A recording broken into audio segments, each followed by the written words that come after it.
इस गठबंधन में न वैचारिक समानता है न सैद्धांतिक, सिर्फ एक दूसरे की महत्वाकांक्षाओं के लिए, एक दूसरे का लाभ लेने के लिए ये दोनों दल गठबंधन में है। एक महिला एंकर के साथ किस तरीके से, भाई मुख्यमंत्री का एक प्रोटोकॉल होता है and more than a protocol. इससे पहले तो हमने कभी नहीं देखा अपने मुख्यमंत्री को इस तरीके का आचरण करते हुए। एक तरफ जहां पूरे विपक्ष के नेता जो है सड़कों पर उतरे हुए थे, आज आपको बताते चले कि विपक्षी सांसदों को निलंबन को लेकर के मार्च कर रहे थे, वहीं दूसरी तरफ आपको बताते चले कि चिराग पासवान पटना पहुंचते ही नीतीश कुमार पर जमकर पर रहे, साफ कर कि जिस तरीके से लालू प्रसाद यादव और नीतीश कुमार जो है महत्वाकांक्षा की राजनीति करते हैं। साथ ही नीतीश कुमार ने जिस तरीके से कल जिस वेटनरी ग्राउंड में कार्यक्रम में शामिल होने के लेकर गए थे और उद्घोषक को लेकर के जिस तरीके ने उन्होंने तस्वीरें सामने उसको लेकर के चिराग पासवान ने क्या कुछ कहा, पहले आप वो सुनिए। भाई इस तरीके का दावा राष्ट्रीय जनता दल के नेताओं के द्वारा हमेशा से किया जाता रहा है, पर जब वो ऐसा दावा करते हैं गठबंधन में विरोधाभास दिखाई देता है।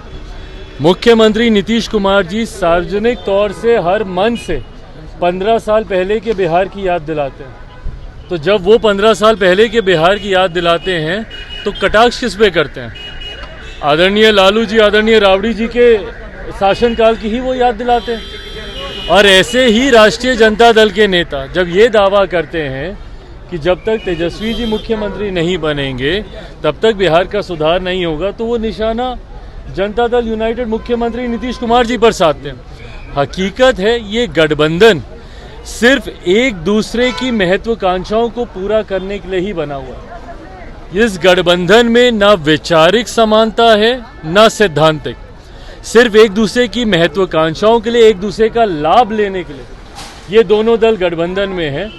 एक दूसरे का लाभ जैसे ही पूरा होगा ये गठबंधन भी टूट जाएगा। नीतीश कुमार ने दो बातें रखी है बैठक में, हाँ? एक पहला जातीय जनगणना, दूसरा मुद्दा भी उन्होंने रखा है, लेकिन उनकी बातों को सब कुछ खारिज कर दिया गया।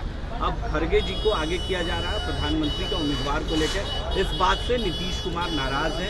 राहुल गांधी ने आज फोन भी किया है उन्हें। मेरे मुख्यमंत्री ही नहीं बल्कि बिहार के नेताओं का दबदबा हमेशा से केंद्र की राजनीति में रहा है। बिहार एक ऐसा प्रदेश है जो न सिर्फ लोकतंत्र की जननी रहा बल्कि पहले महामहिम राष्ट्रपति देने का काम भी बिहार की धरती से ही हुआ था। और आज़ादी के बाद से अभी तक लेकर बड़े बड़े फैसलों में, राजनीतिक सरकारों के चयन में बिहार के नेताओं की एक अहम भूमिका रही है। ये बिहार का व्यवहार हमेशा से रहा। पर आज मुझे इस बात का अफसोस होता है कि बिहार के नेताओं, बिहार का नेतृत्व इतना कमज़ोर हो गया कि उनकी बातों को अहमियत तक नहीं दी जाती। विपक्ष के गठबंधन में जहां एक दौर था कि नीति, नेता, नीयत सब तय करते थे बिहार के नेता, ऐसे में आज की तारीख में बिहार का नेतृत्व इतने कमज़ोर व्यक्ति कर रहे हैं कि जिनकी बातों को उनके गठबंधन में अब सुना तक नहीं जाता। मेरे मुख्यमंत्री जाते हैं, इस बात को मैं झुटलाऊंगा नहीं, इस बात को स्वीकार करना होगा कि भाई विपक्षी एकता की मुहिम उन्हीं ने शुरू की थी, भले अपनी महत्वाकांक्षा के लिए की थी। दरवाजे दरवाजे गए थे, प्रदेश प्रदेश गए थे, भले उसके पीछे सोच ये थी कि वो प्रधानमंत्री बने। पर आज जब ये तमाम विपक्षी दल के नेता एक साथ हुए हैं तो मेरे मुख्यमंत्री की बातों तक को सुनना वो जरूरी नहीं समझते। उनके सामने दूसरे नेता का नाम सामने आता है, इनके तमाम सुझावों को अस्वीकार किया जाता है। इसी का परिणाम है 2-2 बैठकों से मेरे मुख्यमंत्री नाराज होकर वापस आए। पर कहीं ना कहीं इनकी इस रवैये को भी समझना होगा कि इनका रवैया किस तरीके से, इनका व्यवहार, इनका आचरण, अभी कल ही का ही उदाहरण ले लीजिए। एक महिला एंकर के साथ किस तरीके से, भैया ठीक है आपने उनके भले तारीफ करने की भावना से ही आपने किया होगा, पर एक मुख्यमंत्री का एक प्रोटोकॉल होता है and more than a protocol. इससे पहले तो हमने कभी नहीं देखा अपने मुख्यमंत्री को इस तरीके का आचरण करते हुए। इसको सामान्य हम लोग तब माने कि अगर निरंतरता में शुरू से मेरे मुख्यमंत्री का व्यवहार ऐसा ही रहता, आप लोगों से आते जाते हाथ मिलाते, मिलते, हंसी मजाक करते। पर आज जिस तरीके से मेरे मुख्यमंत्री का आचरण है वो कहीं से भी सामान्य तो नहीं।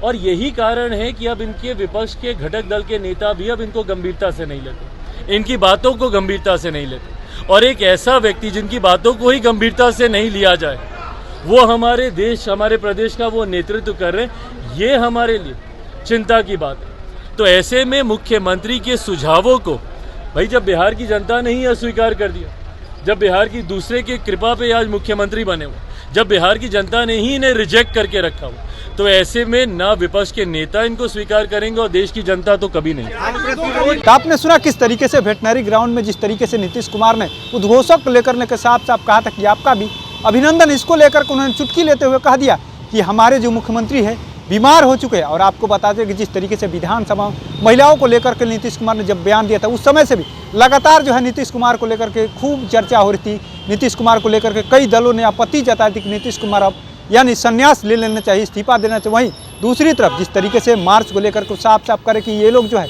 ये विपक्ष के जितने भी नेता है सवालों से भटकाना चाहते थे, मुद्दे की राजनीति नहीं करना चाहते। साथ ही लालू प्रसाद और नीतीश कुमार जो है हमेशा महत्वाकांक्षा की राजनीति करते रहते हैं, जब भी इनको मौका मिलेगा अलग हो जाएंगे। तो ऐसे तमाम अपडेट से जुड़े रहने के लिए इनसाइडर लाइव देखते रहें।